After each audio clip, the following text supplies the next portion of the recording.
A partir de agora, você ouve Revista Espírita, O Tesouro Esquecido. Apresentação, Mário Arias.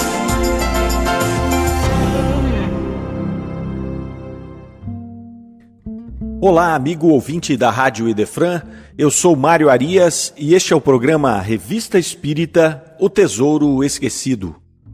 Chegamos hoje ao nosso programa de número 29. Estamos analisando o mês de agosto de 1858. No programa passado, nós iniciamos o primeiro artigo desse mês, que fala das contradições na linguagem dos espíritos. Kardec vai nos mostrar, através desse artigo, o porquê das contradições que nós encontramos nas comunicações mediúnicas. Porque os espíritos muitas vezes se contradizem, as mensagens muitas vezes trazem informações que posteriormente vão ser apresentadas de outra forma. Enfim, Kardec pontua que estas contradições foram, desde o início da codificação, uma arma para os antagonistas da doutrina. Eles a acusavam de não ser verdadeira em função de encontrarem nessas comunicações mediúnicas informações que eram contrárias umas às outras. Kardec então inicia o artigo discorrendo a respeito da variedade dos espíritos. Assim como nós, seres humanos, existem os mais sábios, os menos evoluídos, aqueles que têm boas intenções, os que têm más intenções. Vai discorrer um pouco sobre a questão da mediunidade nesse processo, da importância da mediunidade, da relevância, daquilo que nós chamamos animismo. Então eu convido aqueles amigos que não tiveram a oportunidade ainda de ouvir o programa anterior, que procurem no nosso canal do YouTube da Rádio Idefran o nosso programa de número 28, que vai tratar da primeira parte deste artigo, Contradições na Linguagem dos Espíritos. Hoje nós iniciaremos na análise da segunda parte desse artigo, onde existe um ponto ainda a ser explicado, que eram as contradições vindas de comunicações de espíritos superiores. E sobre esse ponto, o artigo vai nos esclarecer que a ciência espírita é tão vasta quanto as demais ciências filosóficas, e que o conhecimento completo desta ciência não pode ser ensinado em poucas palavras, podendo ser adquirido ao longo do tempo através do estudo e da observação.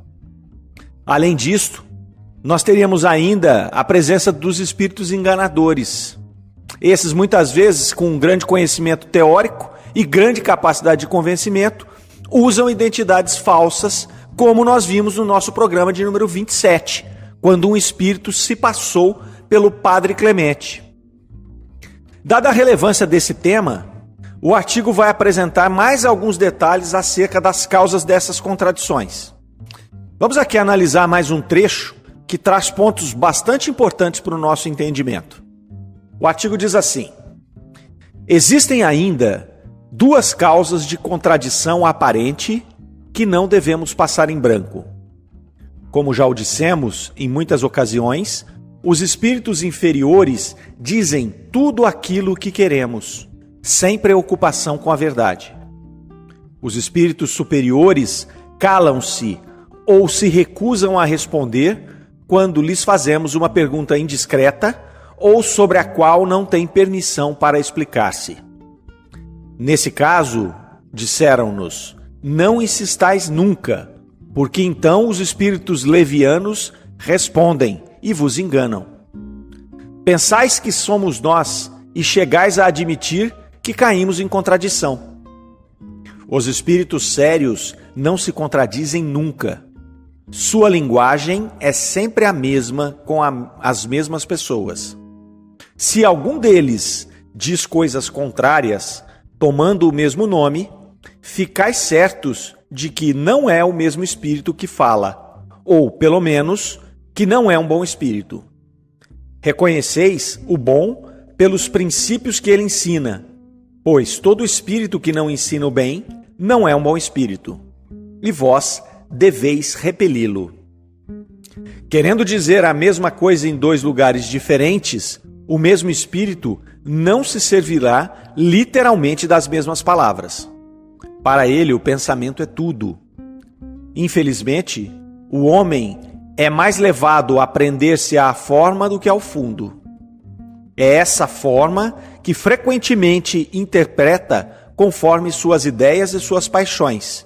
E dessa interpretação podem nascer contradições aparentes, que, também elas, se originam na insuficiência da linguagem humana para exprimir as coisas extra-humanas. Estudemos o fundo, perscrutemos o pensamento íntimo e veremos que muitas vezes a analogia, onde o exame superficial nos induziria a ver um disparate. Aqui então nós observamos que há uma diferença de postura entre os espíritos. Os mais evoluídos, eles não vão se aventurar em respostas que eles não dominem ou que não estão no momento de serem reveladas, de serem trazidas. Já os espíritos menos evoluídos, os levianos, eles saem metralhando respostas, criando sistemas sobre todos os assuntos. E daí, meus caros, a importância em não insistir numa comunicação mediúnica quando o assunto ainda não está maduro para ser apresentado. Muitas vezes, nós insistimos com o espírito. Como funciona esta situação? E o espírito não dá a informação e a gente, não, mas eu quero a informação, eu quero a informação, eu quero a informação. Vai aparecer um leviano e vai dar qualquer informação para nós. Ele está ali para isso. Ele está ali justamente para nos induzir ao erro. E aí, para finalizar esta dissertação aqui, Kardec tem o cuidado de apresentar um resumo das causas das contradições da linguagem dos espíritos.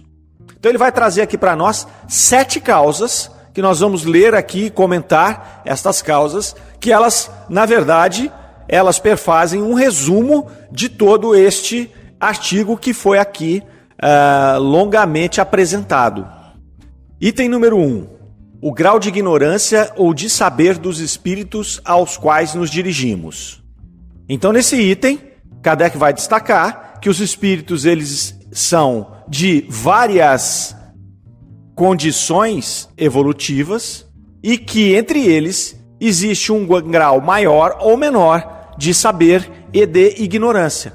E que esta é uma das causas das contradições nas comunicações. O item 2.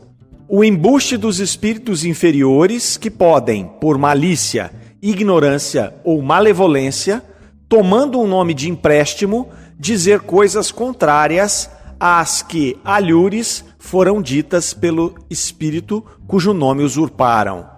Então aqui ele vai trazer os espíritos inferiores, né, como responsáveis por essas contradições, que pode ali por malícia, ignorância, malevolência, utilizar-se do nome de um outro espírito para trazer as informações e confundir. Como nós já mencionamos, foi o que aconteceu com aquele espírito do falso padre Clemente. Ele veio, se identificou como aquele padre, que era uma pessoa em vida, uma pessoa íntegra, uma pessoa inteligente, um grande pregador do evangelho, e o espírito vem trazer coisas levianas, as quais Kardec, ao analisar a mensagem, de pronto já diz: este não é o padre Clemente, não pode ser o espírito do padre Clemente. Vamos ao item número 3. As falhas pessoais do médium que podem influir sobre as comunicações e alterar ou deformar o pensamento do espírito. Esse item número 3 é extremamente importante. Ele vai tratar do animismo, que nós também mencionamos no programa anterior. O animismo nada mais é do que a influência do médium na comunicação. E existe sempre em maior ou menor grau nas comunicações mediúnicas, salvo aquelas comunicações mecânicas que são mais raras, onde o espírito quase que se apodera, né, do corpo físico do médium e transcreve a mensagem sem interferência quase. Nós também tivemos a oportunidade de analisar aqui nos nossos programas um artigo que falava da caligrafia dos espíritos. Nesses casos, dessa mediunidade bastante ostensiva, mecânica, o espírito pode, em alguns casos, inclusive escrever com a caligrafia que tinha quando encarnado. Salvo esse tipo de comunicação, as comunicações intuitivas, as comunicações semi-mecânicas ou intuitivas, elas vão passar pelo médium.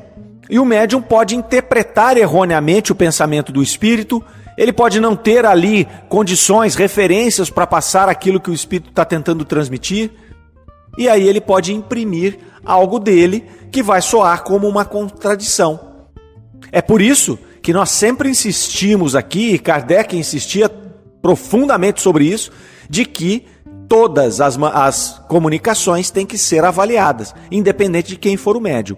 Todas têm que ser colocadas à prova, todas têm que passar pelo crivo da razão, todas têm que passar por uma análise. Kardec até evitava ficar colocando o nome de médium nas comunicações. Médium para ele era apenas um intermediário. E é assim como nós temos que verificar. Não é se eu corrigir uma mensagem que veio do médium A ou B, ele pode se melindrar comigo, ele pode ficar chateado. Ora, se ele ficar chateado é porque ele não compreendeu ainda a doutrina espírita. Ele não compreendeu que aquela comunicação que veio através dele pode ter vindo de um espírito, como Kardec colocou aqui, leviano, ou até ignorante, um espírito bem intencionado, mas que não conhece sobre o assunto que está discorrendo.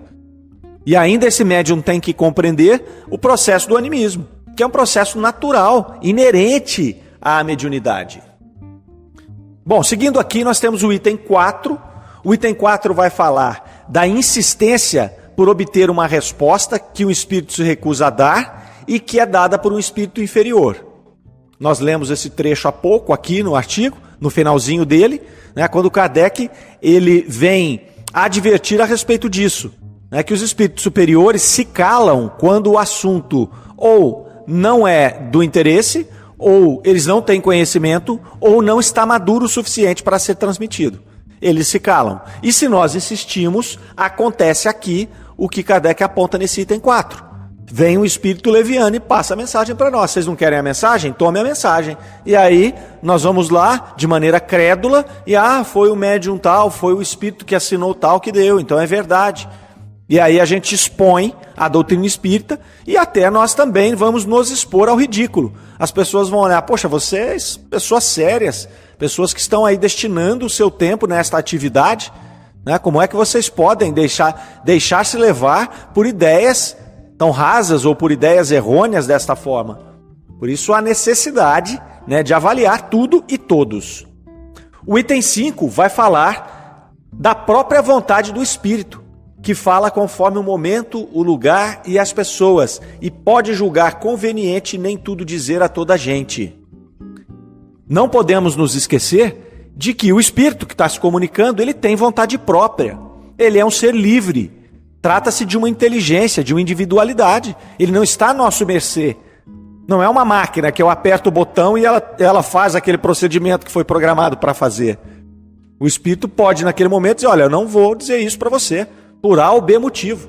E nós temos que ser suficientemente maduros para compreender isso e aguardar um melhor momento, para poder explorar aquele assunto que nós estejamos tentando avaliar. O item 6 vai falar da insuficiência da linguagem humana para exprimir as coisas do mundo incorpóreo. Esta também é uma grande dificuldade que tem que ser levada em conta, porque às vezes o espírito está tentando passar para nós algo que nós não temos referência. É um ponto importante esse, pessoal, porque nós muitas vezes nós queremos medir o plano espiritual pelas nossas referências. E aí nós estamos invertendo o processo. Como Erasto veio nos dizer, numa mensagem, ele nos disse que a Terra é uma cópia imperfeita do plano espiritual. Não é o inverso. Não é o plano espiritual que reproduz o plano material, o planeta Terra. Somos nós aqui no plano material que reproduzimos imperfeitamente o plano espiritual. Então, quando vem uma mensagem, por exemplo, falando para aqueles espíritos que estão aí ainda muito materializados e que existe ali, de alguma maneira, um veículo de transporte desses espíritos, o que a gente chama de manejo psicológico, posto que o espírito não precisaria de um meio de transporte, mas isso se ele estiver desperto. Se ele não estiver desperto, às vezes não tem outro jeito de você fazer com que esse espírito possa começar a voltar à compreensão. E quando os espíritos vêm, muitas vezes, e nos falam a respeito de um meio de transporte, logo a gente pode pensar assim, poxa, mas então quer dizer que ele tem combustível, ele tem poço de petróleo lá também? E aí causa algum descrédito em alguns. Mas é porque nós estamos pegando referências nossas do planeta Terra, do plano material e extrapolando para o plano espiritual. Quem disse que aquele veículo utiliza combustível? Quanto mais combustível fóssil para se locomover. Se hoje nós aqui, no nosso planeta, ainda de expiação e provas, caminhando para a regeneração, mas ainda bastante atrasado, se nós já estamos abandonando os combustíveis fósseis e buscando alternativas de combustível, imagine no plano espiritual, isso já está muito mais evoluído. Então, às vezes, é até uma questão de ingenuidade nossa, de querer julgar as coisas do plano espiritual a partir da nossa referência. E quando um espírito tenta passar para nós uma mensagem que nós não temos essa referência, não consegue passar. Porque aí nós vamos traduzir essa mensagem de cá. Então, se ele fala ali que tem um veículo que faz esse transporte, esse manejo psicológico daqueles espíritos ainda muito materializados na crosta do planeta Terra, nós logo imaginamos onde é que é o posto de gasolina. Ah, então tem um posto de gasolina, vou ser frentista quando eu desencarnar. Compreendem a confusão? Confusão se estabelece a partir daí. O item número 7 vai falar da interpretação que cada um pode dar a uma palavra ou a uma explicação, de acordo com as suas ideias, os seus preconceitos ou o ponto de vista sob o qual encara o assunto. Aí ele está falando da nossa interpretação. Muitas vezes a gente ouve uma história e quando nós vamos contar essa história para alguém, a gente acrescenta. Há um ditado que fala, a gente aumenta, mas não inventa. Não é? Porque a gente muda. É aquela história do telefone sem fio. Quem já brincou de telefone sem fio vai se lembrar disso, né? Que um falava para o outro no ouvido e você contava a história do lado, que contava a história para o outro do lado. Chegava na 10ª pessoa, a história não tinha nada a ver com a primeira história. A história era absolutamente diferente uma da outra. Assim acontece com as comunicações espirituais também. O espírito está falando uma coisa, e o médium está entendendo outra. Ou o espírito escreve uma coisa, o outro espírito escreve a mesma coisa com palavras diferentes, e nós aqui muitas vezes vamos analisar as duas mensagens e imaginamos haver ali uma contradição, mas não há uma contradição. Nós é que estamos avaliando com preconceitos, com pontos de vista já estabelecidos. Então, ele fecha esse artigo com esse pequeno resumo aqui, com os 7 itens, que dão aí para nós uma síntese exata do que foi falado naquelas várias páginas que nós tivemos aqui a oportunidade de comentar. E aí ele vai dizer, são muitas as dificuldades das quais não se triunfa senão por um estudo longo e assíduo. Também nunca dissemos que a ciência espírita é fácil. O observador sério, que tudo aprofunda maduramente, com paciência e perseverança, aprende uma porção de nuances delicadas que escapam ao observador superficial. É por tais detalhes íntimos que ele se inicia nos segredos dessa ciência. A experiência ensina a conhecer os espíritos, como nos ensina a conhecer os homens. Olha que interessante isso, não é? É através do estudo, através da dedicação, através da perseverança, através da prática, que nós vamos conhecer os espíritos, que nós vamos conhecer a doutrina. Quando um espírito começar a se manifestar, se nós estamos ali estudando há muito tempo, nós vamos dizer, olha, peraí, essa mensagem tem alguma coisa aqui que é relevante, opa, essa mensagem tem alguma coisa aqui de frivolidade. Quando nós começamos a analisar várias comunicações do mesmo espírito, nós começamos a perceber o estilo do espírito. É interessante isso, porque a partir do momento que a gente começa a estudar bastante a doutrina, daqui a pouco a gente começa a ler uma mensagem e fala, essa mensagem é de Erasto, ou essa mensagem é de Paulo, ou essa mensagem é do Espírito de Verdade. Esta carta é do Senhor Jobar, porque nós vamos conhecendo as pessoas e os espíritos. Nós vamos ter aqui a oportunidade nesse nosso estudo, que vai durar aí uma década, o estudo da Revista Espírita, e se Deus nos der força e nos auxiliar, nós estaremos aqui firmes toda semana com vocês, estudando os artigos da revista, um a um, cronologicamente, como temos feito ao longo desse ano. Esse estudo vai durar uma década. Nós vamos poder juntos, tanto eu que aqui estou fazendo o programa, como vocês que estão nos ouvindo, nós vamos poder começar a identificar esses espíritos. porque o mesmo Espírito se comunica várias vezes e ele é apresentado várias vezes na doutrina, aqui na Revista Espírita, e a gente vai passar a compreender. Olha só, vamos ver essa mensagem do Erasto aqui, vamos relacionar ela com as mensagens anteriores, vamos ver o estilo, né, da fala do Erasto, como é que ele escrevia, como é que ele se manifestava. Quando nós observamos, por exemplo, a obra de Chico Xavier, se nós olharmos um texto de Emmanuel, depois olharmos um texto de André Luiz, sem a assinatura embaixo, aqueles que já estão acostumados a fazer a leitura da obra do Chico, vai perceber, esse aqui é Emmanuel, esse aqui é André Luiz, esse aqui é Humberto de Campos. A gente percebe pela forma com que eles escrevem, pelo estilo literário, né, daqueles comunicantes. Isso é muito bacana e Kardec vem mostrar para nós que isso é o estudo que faz, é a perseverança, né? Não adianta, é o que ele disse, a doutrina espírita, ele nunca disse que era fácil. A doutrina espírita, ela é para seres perseverantes. Ela é para aqueles que querem descobrir essa luz. Ela não pode ser uma coisa a ser averiguada muito superficialmente. Ela é muito profunda. Ela nos chama a esta análise mais detalhada.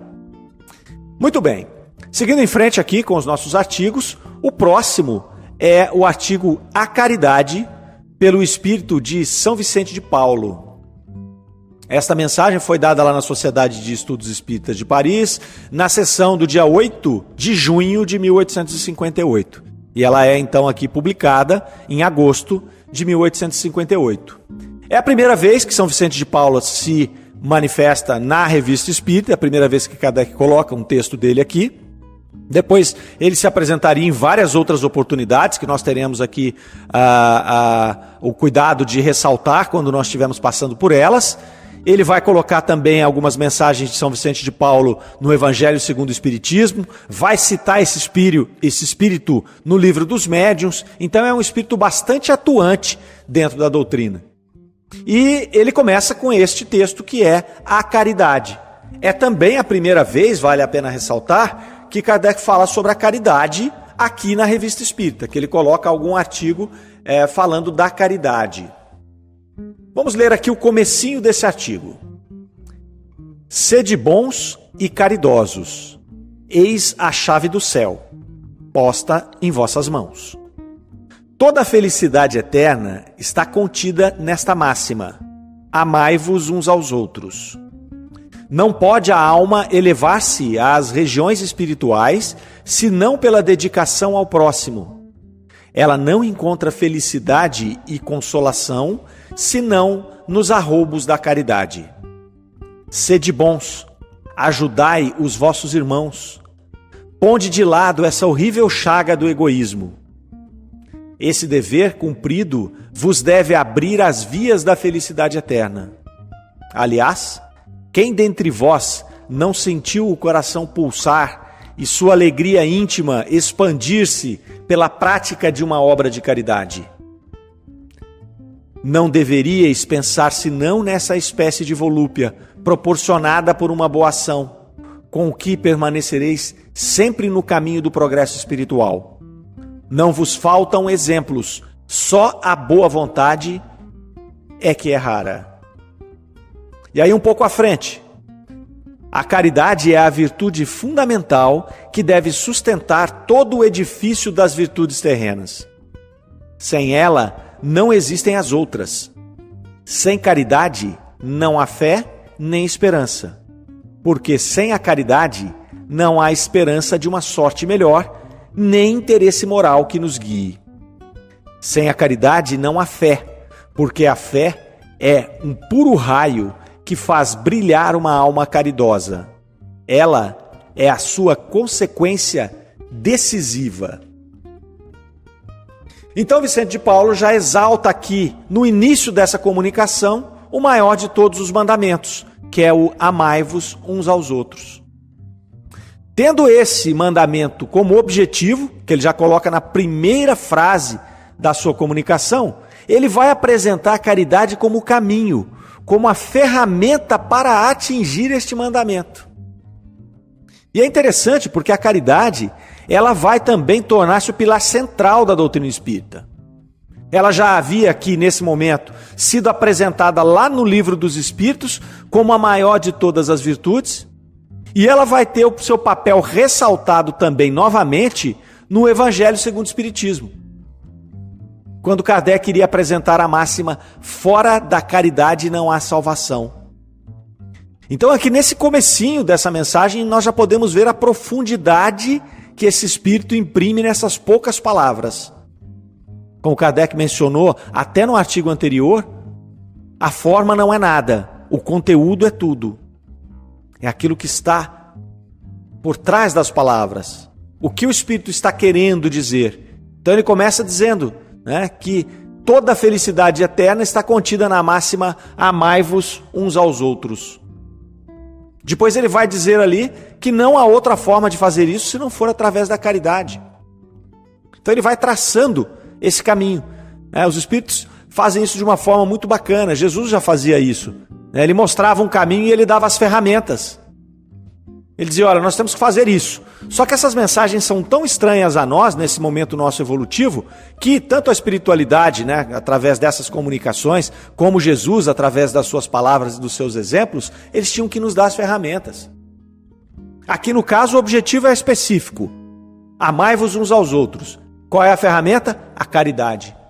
É através do exercício da caridade que nós vamos expressar o nosso amor pelo nosso irmão. E aí, na sequência da mensagem, o artigo vai tratar daquele a quem a caridade é ofertada, do receptor. É interessante esse trecho aqui. Esse trecho vai dizer assim: quando deixardes que o vosso coração se abra à súplica do primeiro infeliz que vos estender a mão, quando lhe derdes sem se perguntar se sua miséria é fingida ou se seu mal tem um vício como causa, quando deixardes toda a justiça nas mãos de Deus, praticardes a caridade só pelo prazer que ela proporciona, sem questionardes a sua utilidade, então sereis os filhos que Deus amará e que chamará para si. Esse pequeno trecho ele vem provocar na gente boas reflexões. Quantas vezes, meus caros, nós chegamos ali perto de algum necessitado, em um semáforo, por exemplo, ali, e aí a gente pensa: poxa, esse indivíduo podia estar trabalhando. Ou então mais, ele devia estar trabalhando. Olha que pessoa forte aqui, né, pedindo esmola. Né? Eu acho que ele não precisa do que ele está pedindo, a gente pensa, muitas vezes, né? Ou então a gente vai mais longe. Isso é para bebida. Isso é para uso de drogas. Se ele parasse de beber ou parasse de usar droga, ele poderia deixar de pedir e ter uma vida diferente. Enfim, muitas vezes a gente se pega pensando, criando uma justificativa para esta miséria que aquele indivíduo está passando ali. Ora, é óbvio, e o artigo vai dizer isso, que nós temos pessoas que são mal intencionadas. Pessoas que se acostumam com este processo, que acreditam ser mais fácil pedir do que trabalhar. Mas esse não é o problema de quem está praticando a caridade, esse é o problema de quem está recebendo. E é isso que esta mensagem vai nos dizer. Nós temos que pensar que isso é uma prova para aquele espírito, muito difícil. Eu me treinei, né? Porque eu já fiz muitas vezes essas perguntas aqui que nós acabamos de falar. Mas ele podia estar trabalhando. Por que ele não está trabalhando? Por que ele está aqui esmolando? Não é? Agora nós temos que compreender o seguinte: esta é uma prova extremamente difícil. Eu, pelo menos, não gostaria de estar no lugar dessa pessoa, num semáforo, né, pedindo ali esmola para poder comer ou para poder fazer o que for. Que seja para beber. Ele é um escravo da bebida. Então ele é digno da nossa compaixão. E aí, voltando aqui para o nosso texto, o que acontece? Depois que termina essa mensagem, que eu convido os ouvintes a lerem na íntegra, nós aqui não vamos ler ela na íntegra para não nos estendermos, mas eu convido o amigo a ler, pegar a Revista Espírita e ler essa mensagem, que ela é maravilhosa. E voltando aqui, após a recepção dessa mensagem, os participantes ali daquela reunião, eles solicitam ao Espírito de São Vicente de Paulo que respondesse algumas perguntas para eles. E o Espírito prontamente atende: pois não, estou aqui para ajudar. E aí inicia-se um diálogo.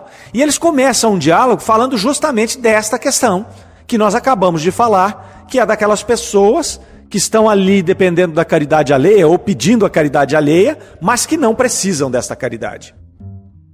A pergunta vai dizer assim: disseste que deveríamos deixar a justiça de Deus à apreciação da falsa miséria. Entretanto, parece-nos que dar sem discernimento àqueles que não necessitam ou que poderiam ganhar a vida por um trabalho honesto é encorajar o vício e a preguiça. Se os preguiçosos achassem facilmente aberta a bolsa alheia, multiplicar-se-iam ao infinito, em prejuízo dos verdadeiros necessitados. Vejamos o que São Vicente vai dizer. Podeis identificar os que podem trabalhar, e então a caridade vos obriga a tudo fazer para lhes proporcionar um trabalho. Entretanto, também há pobres mentirosos que sabem muito bem simular misérias que não padecem. Esses é que devem ser deixados à justiça de Deus. Olha só, nesse trecho então do diálogo, o Espírito deixa claro que ao falar de caridade, ele está tratando num sentido muito mais amplo do que uma simples esmola. Ele vem alertar, né, que se nós tivermos condições de julgar que o necessitado poderia por si mesmo resolver a sua situação, por exemplo, ali pelo trabalho, a caridade então ela muda da esmola pelo auxílio que nós podemos dar a ele na resolução do problema. Então, se eu vejo ali uma pessoa que se aproxima de mim, no mesmo exemplo que nós demos, no caso do semáforo, e eu digo, poxa, essa pessoa podia estar trabalhando, então a minha caridade para com ela, ao invés de dar uma moeda, é tentar auxiliá-la a buscar um trabalho. Olha como o Espírito vai fundo, não é? Bom, se você acha que ele pode trabalhar, então a tua caridade é ajudá-lo a trabalhar, arrume a ele um emprego, faça alguma coisa por ele, dê alguma orientação. E aí ele vai finalizar dizendo, quanto aos mentirosos, os aproveitadores, ele vai sugerir que nós não nos importamos com ele. Esse é um problema da sua consciência. É um problema que ele vai resolver com Deus ali. E aí seguem as perguntas. Não se deve considerar como parte da caridade a maneira de fazê-la? Resposta. É sobretudo na maneira de fazê-la que está o mérito da caridade. A bondade é sempre indício de uma alma bela. E lá na pergunta número 8, ele vai, lá no finalzinho da comunicação, eles vão questionar: é bem entendida a caridade quando exclusiva entre as criaturas da mesma opinião ou do mesmo partido? Vejam que interessante a resposta. Não, é sobretudo o espírito de seita e de partido que deve ser abolido, porquanto todos os homens são irmãos. É sobre isso que concentramos os nossos esforços. Então aqui ele vai falar de duas coisas muito importantes, né? A forma, a maneira como se faz a caridade e para quem você faz a caridade, né? Se você faz a caridade de uma maneira interesseira, e se você faz a caridade só para aqueles que são da sua seita, da sua tribo, da sua turma, né? Você não está demonstrando aí a verdadeira razão da caridade. E aí os Espíritos nos ensinam, né, que a caridade ela deve ser precedida sempre do mais puro desinteresse, sem qualquer intenção oculta. É aquela velha frase, que a sua mão esquerda não saiba o que faz a sua mão direita. Mas aqui nós temos nos dias de hoje uma coisa complicada, não é, meus amigos? O que mais nós vemos aqui são os caridosos de rede social. Eles vão lá entregar um donativo, uma cesta básica, ou o que quer que seja, e tiram uma selfie, né, com aquele que está recebendo a caridade, ou ele saindo para entregar a cesta, para poder postar nas redes sociais. Por trás do gesto da caridade, é isso que essas perguntas e respostas aqui que nós acabamos de ler vão dizer, né, que por trás desse gesto de caridade que está sendo exposto, na verdade ele está buscando aceitação. Ele está buscando se mostrar como uma pessoa boa, um caridoso, um altruísta. É o que nós chamamos hoje de marketing social. Então eu vou lá, eu vou entregar uma cesta básica, eu faço a minha selfie, eu coloco no Instagram, eu coloco no Facebook. Nossa, como o Mário é caridoso, olha que espírito evoluído que ele é.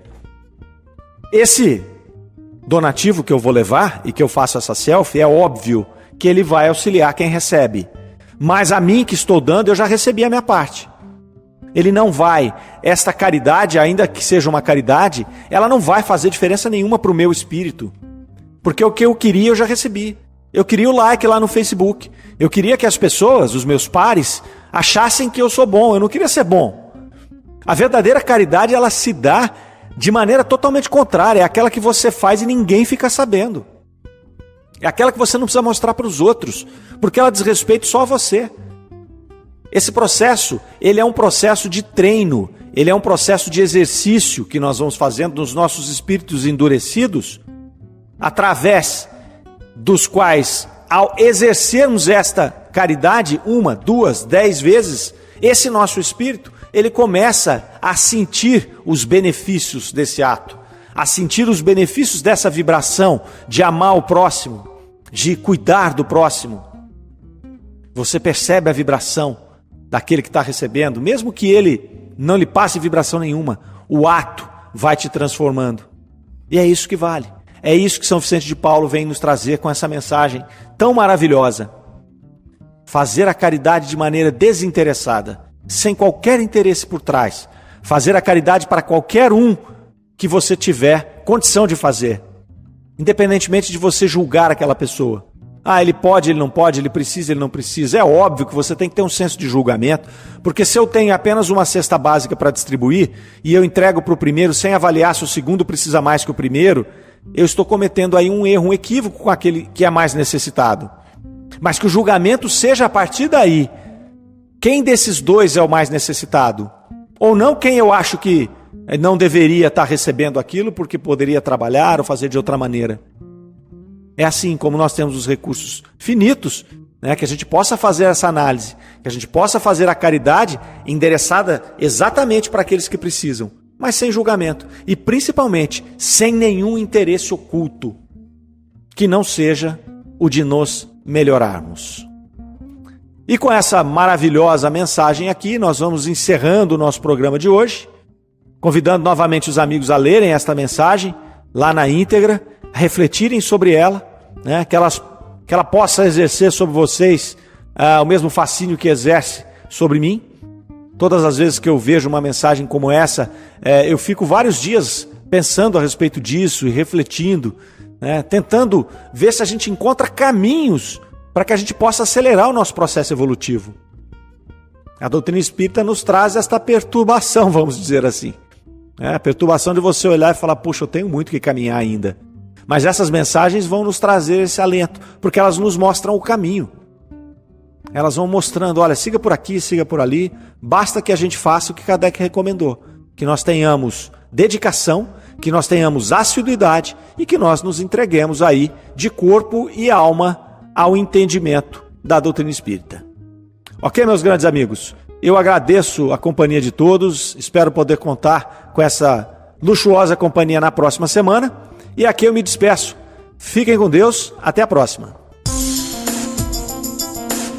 Você ouviu Revista Espírita, O Tesouro Esquecido.